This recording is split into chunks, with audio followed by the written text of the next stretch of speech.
विनम्र किसान का बेटा था वो दृढ़ता का भंडार। वल्लभ भाई पटेल नाम कहलाता था सरदार।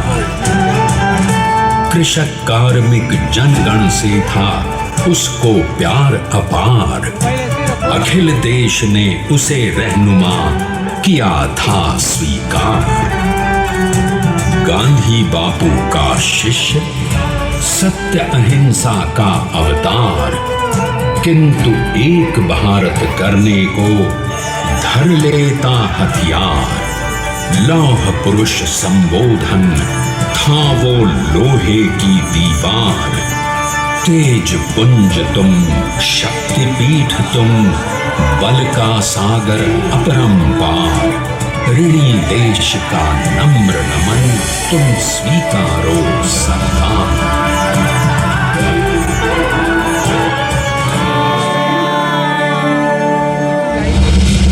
1857 में अंग्रेजों को ललकारने वाले पहले स्वतंत्रता संग्राम के एक सक्रिय सिपाही थे झवेर भाई पटेल। करमसद गांव के इस बहादुर देशभक्त किसान और उनकी पत्नी लाडबाई के 5 बेटों और 1 बेटी में से चौथे पुत्र थे वल्लभ भाई। बालक वल्लभ ने करमसद के बाद नडियाद से अपनी हाई स्कूल की शिक्षा पूरी की। फिर 13 साल की उम्र में उनकी शादी भी हो गई छोटी सी झवेरबाई से। 2 बच्चों, बेटी मणिबहन और बेटे डाया भाई को जन्म देने के बाद झवेरबाई असमय ही चल बसी। सदी बदलने और 20वीं सदी आने पर उनका जीवन भी एक चमत्कार की तरह बदला। प्लीडर का इम्तिहान पास करके वो वकालत करने लगे। पहले गोधरा, फिर आणंद और उसके बाद अहमदाबाद में। मगर जल्द ही वकालत छोड़कर वो बैरिस्टर बनने की इच्छा से इंग्लैंड चले गए। लंदन में बैरिस्ट्री में अव्वल आने और वजीफा जीतने वाले वो अनोखे भारतीय थे। अब तो अहमदाबाद की वरिष्ठ अदालत में बैरिस्टर पटेल की जिरह और जीतों की धूम मच गई।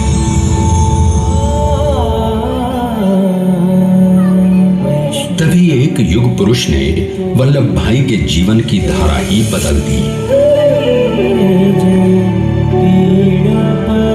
दक्षिण अफ्रीका में सत्याग्रह के अहिंसक अस्त्र से गोरे शासकों को सबक सिखाकर भारत वापस आए बैरिस्टर मोहनदास करमचंद गांधी से मिलकर वल्लभ भाई ने अपने कुछ बरसों से सीखे विदेशी व्यवहार और संस्कार हमेशा के लिए त्याग दिए। और अब वो अपने खेड़ा के किसानों को हक दिलाने के लिए बापू के साथ आंदोलन में कूद पड़े। अब उनके पैरों में जूते नहीं, गांवों की धूल थी। हृदय में भारत भूमि की शस्य श्यामला धरती, मन में थे गांधी और मस्तिष्क में एक नए स्वतंत्र भारत का सपना।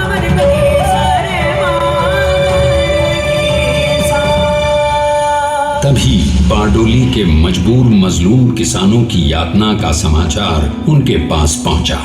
तुरंत वल्लभ भाई वहां पहुंचे और यूं शुरू हुआ भारत का सबसे बड़ा और सफल किसान आंदोलन बारडोली। वल्लभ भाई ने बारडोली के 87,000 किसानों को ऐसा अटल अडिग अचल मनोबल दिया कि अंग्रेजी सरकार हिल गई और 1 बरस के बाद उनका लगान माफ कर दिया गया। अब तो पूरे देश में लोग वल्लभ भाई के नाम की कस्में खाने लगे।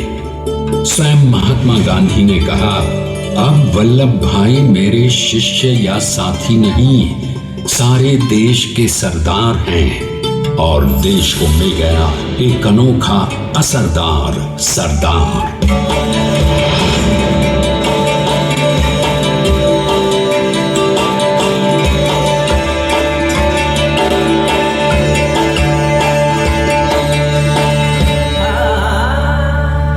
सरदार पटेल के नाम और देशभक्ति से अंग्रेज डर कर कांपने लगे। 1930 के नमक सत्याग्रह और दांडी कूच में वो बापू से भी पहले गिरफ्तार किए गए।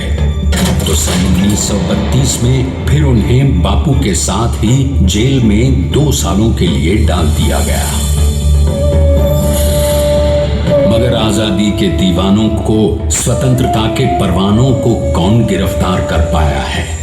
जेल से छूटते ही सरदार को कांग्रेस के नए राष्ट्र अध्यक्ष पद पर चुना गया और उनकी सरपरस्ती में राष्ट्रवादी भारतीयों ने तमाम ब्रिटिश सूबों में जीत हासिल कर वहां अपनी स्थानिक सरकारें बनाई।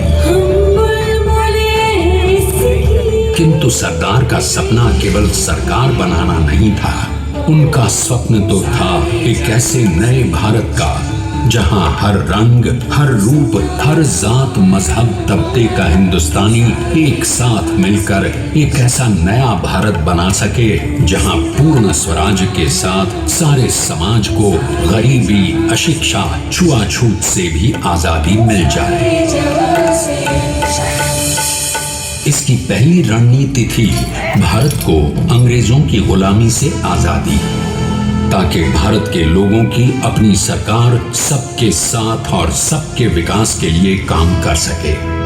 बापू की अगुवाई में अब देश ने अंग्रेजों को अंतिम चेतावनी दे दी, करेंगे या मरेंगे, क्विट इंडिया, अंग्रेजों भारत छोड़ो। बस फिर क्या था, संघर्ष की रणभेरी बजी। 3 सालों के लिए सरदार पटेल को भी सत्याग्रही नेताओं के साथ जेल में ठूंस दिया गया। 2 सालों के बाद अंग्रेजों को बापू के सभी शिष्यों और साथियों को छोड़ना पड़ा।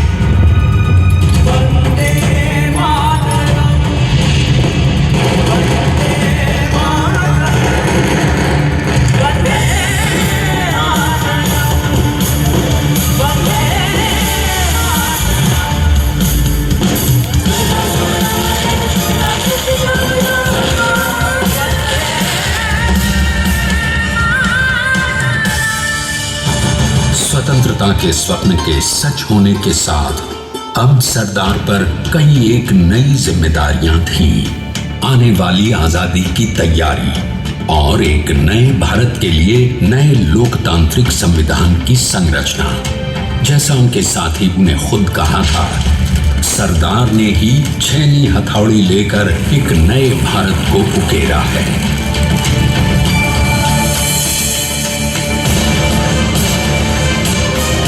स्वाधीनता तो प्राप्त हुई, लेकिन खंडित भारत में भी उठते विभाजनवादी अंधकार को अभी दूर करना था। जब देश के खंड खंड होने का भय उत्पन्न होने लगा, तो सरदार ने निर्भय होकर खुद अपनी केंद्र सरकार और साथियों को भी चुनौती दे डाली और जम्मू कश्मीर को बचाने के लिए सारे देश का आकाश वायुयानों से भर गया।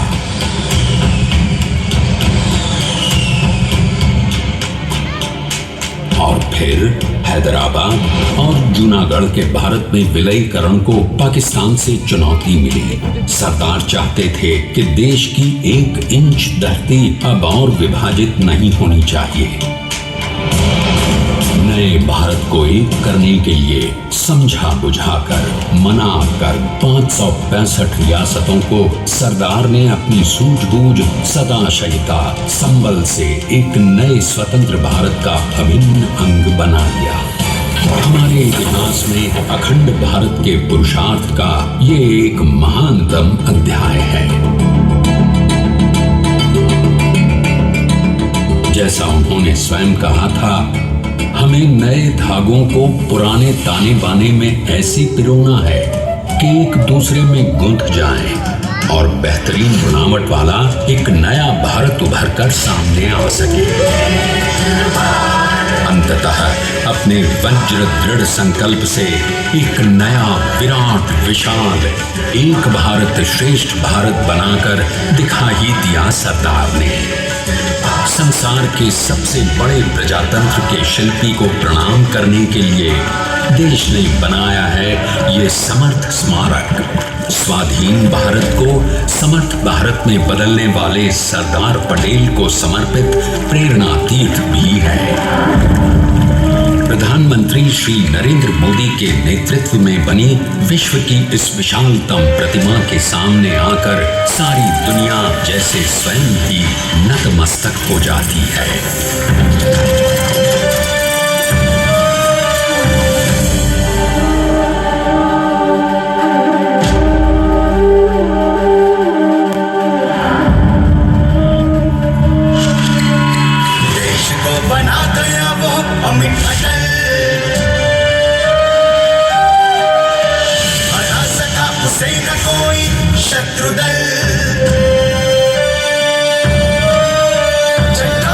समान सा पुरुष प्रबल स्वदेश का सम्मान है, पटेल तो स्वदेश का सम्मान है, पटेल तो स्वदेश का सम्मान है, पटेल तो स्वदेश का सम्मान है।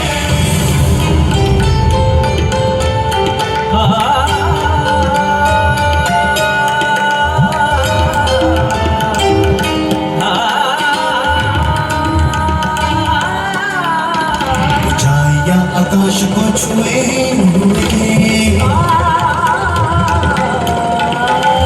गहराइयां समुद्र की लिए कदम अडिग जमीन पर जमे हुए पटेल अपनी आन शान है, पटेल अपनी आन शान है, पटेल तो स्वदेश का सम्मान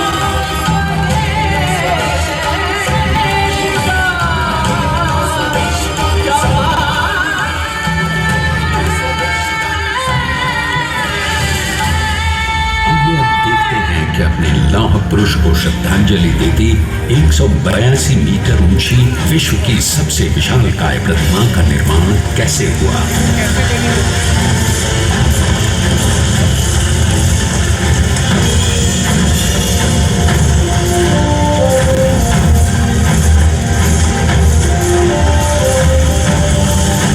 गगन चुंबती इस अद्वितीय अभूतपूर्व प्रतिमा को बनाने के लिए सबसे पहले नदी पर 4500 क्यूबिक मीटर का राफ्ट बना और फिर सीधा 600 फीट का कंक्रीट का कोर बनाया गया।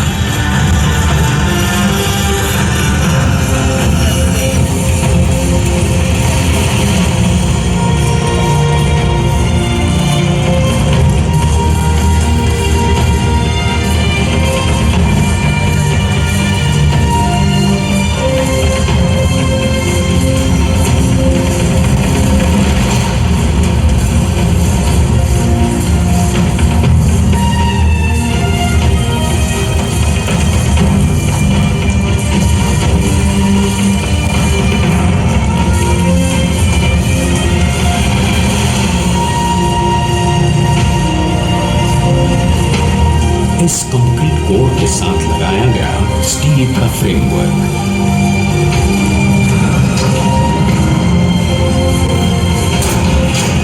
और इस फ्रेमिंग पर 6500 ब्रॉन्ज के पीसेस लगाए गए।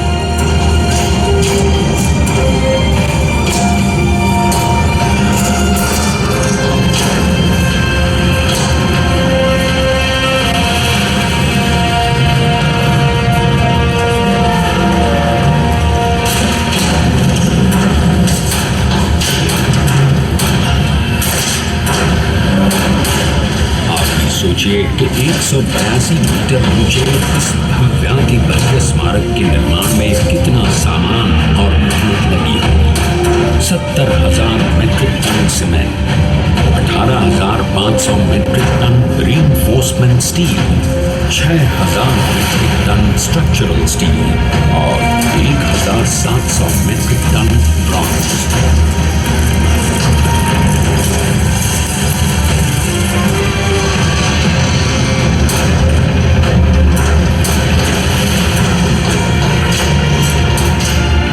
स्टैच्यू ऑफ यूनिटी आज एक वर्ल्ड आइकॉन है और इसे मुमकिन बनाने में एक सेकंड भी ब्रेक लिए बिना देश भर की टीम्स ने 24/7 काम किया।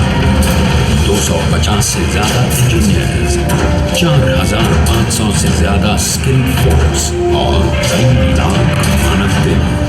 हम गर्व से कह सकते हैं कि कुल मिलाकर स्टैच्यू ऑफ यूनिटी के निर्माण में 95% माल सामान, मजदूर, इंजीनियर्स और एक्सपर्ट्स थे भारतीय।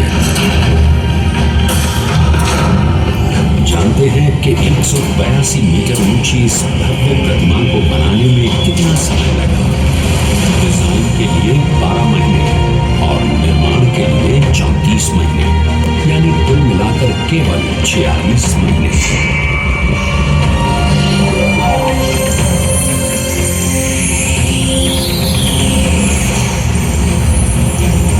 और इसी तरह बनी देश के शिल्पकार की एक अनोखी, अद्वितीय, विशाल प्रतिमा, जो सिर्फ आज ही नहीं बल्कि आने वाले न जाने कितने सालों तक यूं ही चमचमाती रहेगी।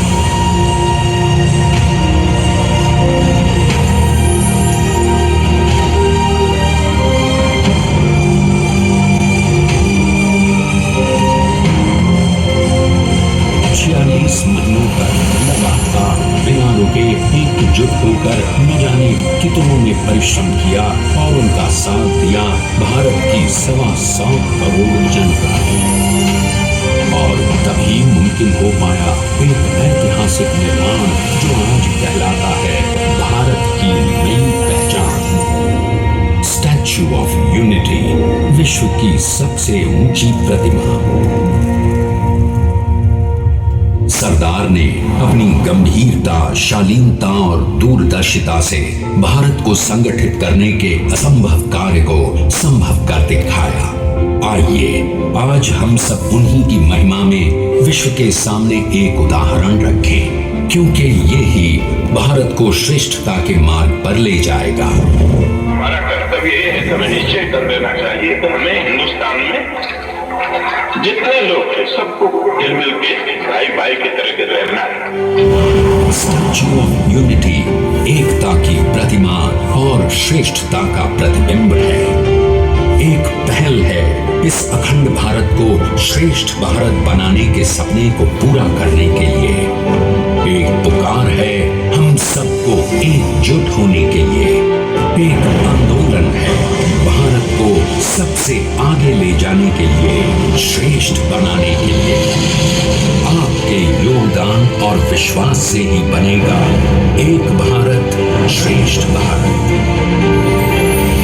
एकता का स्मारक है और एकता का संदेश है कि भाषा अनेक, भाव एक, राज्य अनेक, राष्ट्र एक, पंथ अनेक, लक्ष्य एक, बोली अनेक, स्वर एक, रंग अनेक, तिरंगा एक, समाज अनेक, भारत एक, रिवाज अनेक, संस्कार एक, योजना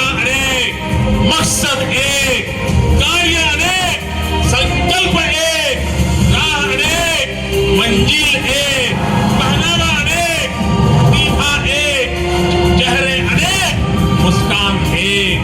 ये एकता का संदेश लेकर के हम चले। और भाइयों बहनों, ये भारत की विशेषता है, विविधता में एकता। यही भारत की विशेषता है।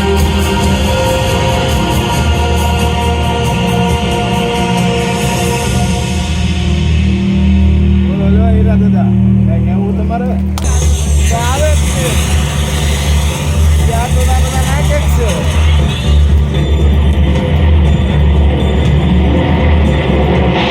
Please stand up for the national anthem.